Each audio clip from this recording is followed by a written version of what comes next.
நான் வந்து களி செய்ய போகிறேன். அதுக்கு கொஞ்சம் சாதம், கொஞ்சம் தண்ணி ஊற்றி வச்சுருக்கிறேன். நல்லா கொதிக்கிட்டோம். கொதித்து வரும்போது நம்ம களி செய்யலாம். நல்லா ரவுண்டாக களி பண்ணிவிட்டு நல்லா சாம்பாரில் வச்சு சாப்பிடலாம், இல்லை புளிக்குழம்பு, இல்லை கறி குழம்பு எல்லாத்துலேயும் சாப்பிடலாம். ஆனால் மொத்தத்தில் களி சாப்பிடணும் கொஞ்சம். அப்போ தான் உடம்பு நல்லது. இந்த ரைஸ் வந்து ரொம்ப சாப்பிட்றத விட கொஞ்சம் ஒரு டைமில் நம்ம களி சாப்பிட்றது ரொம்ப நல்லது. ஓகே, நான் செய்கிறேன் ஃப்ரெண்ட்ஸ். பாருங்கள் ஃப்ரெண்ட்ஸ், ஆயிடுச்சு. நல்லா கொதி வந்துட்டுருக்கு. நான் கொஞ்சம் ஸ்லோ பண்ணிகிட்ருக்குறேன்.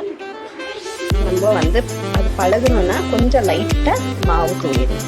சரிங்களா? நான் வந்து களி கட்டை இல்லை, சப்பாத்தி கட்டை. இது ஒருத்தர் 2 பேர்னா இந்த சப்பாத்தி கட்டையே போதும். ஏன்னா அது கிண்டுறதுக்கு நல்லாயிருக்கும். அதனால் நல்லா கலக்கிடணும். சரியா? இது வந்து கொஞ்சம் பழகட்டும். மாவு வந்து அது செட் ஆகணும். அதனால் களி நல்லா வரும். ஆகட்டும். நம்ம எவ்வளோ வேணும் மாவு அவ்வளோ போட்டுக்கலாம். கட்டை வந்து இப்படி வச்சுட்டு நம்ம வந்து கட்டை வந்து மூடியை போட்டு வைக்கணும் கொஞ்ச நேரத்தில். அது வந்து நம்மளுக்கு கொஞ்ச நேரத்தில் அந்த அனலுக்கு வந்து சீக்கிரம் வந்துடும் மாவு. சரிங்களா? நல்லா வந்து இதை பிடிச்ச கொஞ்சம் லைட்டாக பாயில் இருக்குது. அதனால் நல்லா வந்து நம்ம கிண்டணும். நம்ம கிண்டுறதுல தான் இருக்குது களி. இது எப்போவுமே நல்லா அது வந்து மாவு எதுவுமே ஒட்டாத மாதிரி கையில் ரவுண்டாக இருக்கும். சாப்பிடும்போது அது வந்து நல்லா கிண்டணும். கிண்டிட்டு கேஸ் வந்து ஸ்லோ பண்ணிக்கணும். நல்லா வந்து களி வந்து கிண்டலாம். நல்லா எவ்வளோ முடியுமோ, யார் மேலே கோவம் இருக்கோ அவங்க நினச்சி கிண்டணும். செம்மையாக களி வருவாங்க. சரிங்களா? நல்லா கிண்டுன்னு கிண்டிகிட்டே இருக்கணும். ஓகேவா?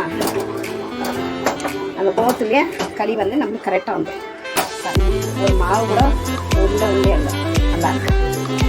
ஓகே, அடுத்து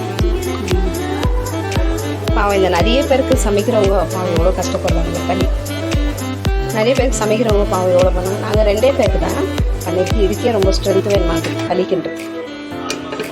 இது கொஞ்ச நேரம் மூடி வைக்கலாம். நல்லா கொஞ்சம் நேரம் வேகட்டும். களி அந்த மாவோட ஸ்மெல் போகணும். அது வரைக்கும் வேகணும். களி வெந்துச்சா இல்லையா பார்க்குறதுக்கு தண்ணி நல்லா இப்படி தொட்டுக்கணும். நல்லா இப்படி ப்ரெஸ் பண்ணி பார்க்கணும். அப்போ வந்து நம்ம கையில் ஒட்டாது. ஓகேங்களா? இப்போ வெந்துச்சு. இதை வந்து நல்ல ஒரு குட்டி குட்டி ரவுண்ட் பால் மாதிரி பண்ணலாம் களி. ஓகே,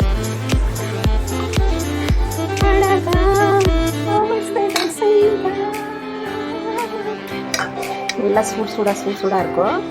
நீங்கள் வந்து தண்ணி தொட்டுக்கணும். இதெல்லாம் ரொம்ப கஷ்டம் ஆகிடும் உங்களுக்கு. ஓகேங்களா?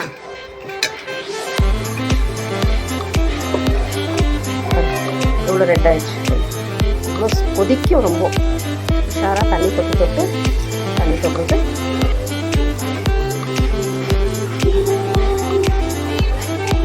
நல்லா இருக்குங்களா? இந்த மாதிரி உருண்டை வந்து ரொம்ப குட்டி குட்டியாக பண்ண போதும். பெருசாக வேண்டாம். இவ்வளோ பண்ணால் போதும். சரிங்களா? சூடாக இருக்குது. சூடாக வந்து ஹாட் பாக்ஸில் வச்சிடணும். ஏன்னா நம்மளுக்கு உழைச்சி போடுறவங்களுக்கு, ஆம்பளைங்களுக்கு நம்ம சாப்பாடு போட்டு தானே ஆகணும். நல்லா சூடாக இந்த மாதிரி பாருங்க. நான் போட்ட மாவுக்கு 3 களி வந்திருக்கு. போதும் இல்லைங்களா? ஆறாமல் ஆச்சு. எதனா அதில் பாதி இது கொஞ்சம் பெருசாக பண்ணியிருக்கிறத அதில் கொஞ்சம் பாதி எல்லாம் மிச்சானாலும் நம்ம கூழு கரைச்சிக்கலாம். ஒன்றும் பிரச்சனை இல்லை. இது வந்து நம்ம அப்படியே விடக்கூடாது. தண்ணி ஊற்றி அது வந்து நம்ம ஊற வைக்கணும். ஓகேங்களா? வெங்காயம் வந்து மூடி போட்டு வச்சு குழம்பு செஞ்சுட்டு நம்ம சாப்பிடலாம் அப்புறமேல. ஓகே,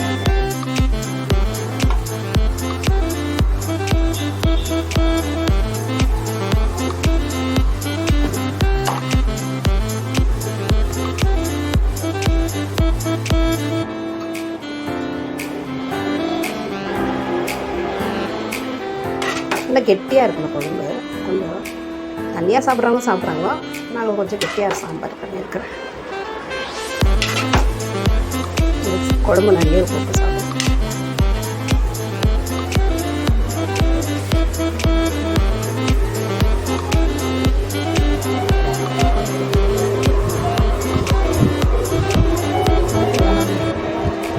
சாப்பிட்டு பாரு, டேஸ்ட்டாக இருக்கும்.